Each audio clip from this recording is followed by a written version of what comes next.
hello students तो central border पर routine out हो गए क्लास 10 कारण लगते क्लास 12 स्टूडेंट्सर रूटीन आहि गए गई तो सीबीएसई फालर पर रूटीन रिलीज हो गए गई तो सेबार फालर पर सोनकाले रूटीन रिलीज हम तो केতিয়া रिलीज हम आज भिडिओत आम आलोचना करिम भिडिओ सम्पूर्ण चाबा तो नोटिसखन तुमालोके चाब पारा सीबीएसईर पर दिसे जोवाकाली प्रकाश पाइसे तो इयात रूटीन दिया हुई आछे क्लास 10 कारण इयात तुमालोके चाब पारा हेतर एग्जाम केতিয়াर पर हबो हेतर एग्जाम 17 तारिखर पर हबो फेब्रुवारी 17 तारिखर पर जोवा बছৰ 15 तारिखर पर एग्जाम হৈছিলে तो এই বছৰ 17 तारिखर पर हेतर एग्जाम स्टार्ट हबो और एग्जाम केटा शेष हम चुआ 10 मार्चत एग्जाम शेष हम तो ठीक तेनुकाक एचएसर कारण जो चुआ माने क्लास 12 कारण सिहतर तेनहले सिहतर 17 तारिखर पर स्टार्ट हम और सिहतर एटु बर दीघलिया है 9 एप्रिलत शेष हम तो अकमान बेसि दीघलिया हो गए कारण सिहतर सब्जेक्ट ढेर आछे तो हेतु कारण बर दीघलिया एग्जाम हम और गेपो थाकिब मजत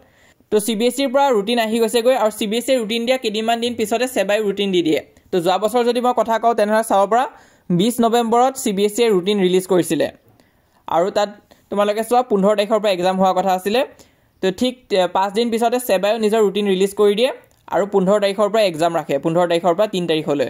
एचएस और मेट्रिक परीक्षार बारे तो जीहेतु सीबीएसई रूटीन आउट कर दिसे रिलीज कर दिसे तो एकिदिनते चान्सेस आछे एसप्ताह माনৰ ভিতৰতে যে सेबाई निजर रूटीन आउट कर দিব পাৰে तो সেইটো কাৰণে रूटीन আহি যাব পাৰে तुमालोके वेबसाइट आदि চাই থাকিবা और नेक्स्ट कथा जो तुम्हारे एग्जाम केতিয়াर पर हम तो सीबीएसई जो बছৰ 15 तारिखर पर एग्जाम स्टार्ट होइसिले किन्तु এই বছৰ 17 तारिखर पर स्टार्ट কৰিছে অকমান দেৰিহে কৰিছে तो ठीक तेनुकाকৈ আমাৰ কিন্তু रूटीन আহি যাব পাৰে সোনকালে আহিব रूटीन तो যোৱা বছৰ তেনুকাই কৰিছিলে सीबीएसई দিয়া 5 दिन মানৰ পিছতে সেবাই ৰিলিজ কৰি দিছিলে তো এতিয়ালৈ আমাক জাস্ট কৈ থৈ দিছে যে एग्जाम তোমালোকৰ ফেব্ৰুৱাৰীত স্টাৰ্ট হ'ব আৰু মাৰ্চত শেষ হ'ব ঠিক सीबीएसईৰ দৰে তো रूटीनখন কেতিয়া আহে হেতু কোৱা নাই তো रूटीनখন কিন্তু নৱেম্বৰ এনে লাষ্টৰ ফালেলৈ আহে কিন্তু ইটা যেহেতু চান্সেস আছে যে নৱেম্বৰ প্ৰথম কিদিনতে তোমালোকক ৰুটিনটো দি দিব পাৰে তো হেতু কাৰণে তোমালোকে ভালকৈ পঢ়ি যাব এইকিদিন তো এটা দিন নাই বেছি আৰু বহুত স্টুডেন্টস এটো আশা থাকে যে ৰুটিন যেতিয়া আহিব তেতিয়াৰ পৰা মই ভালকৈ পঢ়ি যাম তো তেনুকা নহয় এতিয়াৰ পৰাই তোমালোকে পঢ়ি যোৱা কাৰণ ৰুটিন দিয়াৰ পিছত তো সবেই পঢ়িব তো হিয়ততকৈ অকমান আগত থাকিব কাৰণে তোমালোকে এতিয়াৰ পৰাই প্ৰিপাৰেচন ষ্টাৰ্ট কৰি দিয়া আৰু কোনোবাই যদি এতিয়ালৈ যদি ভালকৈ 4 ঘণ্টা যদি পঢ়িব পাৰি থকা নাই তেনেহলে তোমালোকে এটা হেবিট বনাব ট্ৰাই কৰা যে মিনিমাম তোমালোকে 4 আৱাৰ্ছ ভালকৈ পঢ়া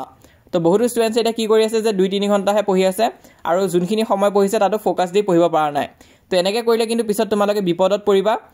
তো বেছি দিন নাই ৰুটিনো আহি যাবগৈ सीबीएसई দিছে সেবাই সোনকালে দিব একিনতে তো হেতু কাৰণে তোমালোকে প্ৰিপাৰেচন ভালকৈ ষ্টাৰ্ট কৰি দিয়া বাকি বিলাকৰ আগতে প্ৰিপাৰেচন ষ্টাৰ্ট কৰি দিয়া ভিডিওটো চাই উঠিয়ে তোমালোকে কিবা সাবজেক্ট পঢ়া ষ্টাৰ্ট কৰা তো সময় একদম নাই তাৰ উপৰি যিসকলে এতিয়ালৈ আমাক WhatsAppত জয়েন কৰা নাই WhatsAppত জয়েন কৰি লবা তো ৰুটিন যেতিয়া আহিব মই তাত শেয়াৰ কৰি দিম তোমালোকে পাই যাবা গম পাই যাবা তো লিংকটো মই পিন কমেন্টত দি থৈ দিছো তোমালোকে ক্লিক কৰিবা WhatsAppত আৰু জয়েন কৰি লবা আৰু যিসকলে এতিয়ালৈ সাবস্ক্ৰাইব কৰা নাই তোমালোকে চেনেলটো সাবস্ক্ৰাইব কৰি লবা মই ইনফৰমেশন বিলাক আহিলে দি যাম আৰু যিমান পাৰো তোমালোকক সহায় কৰি যাব চেষ্টা কৰিম আপকামিং ভিডিওছ দি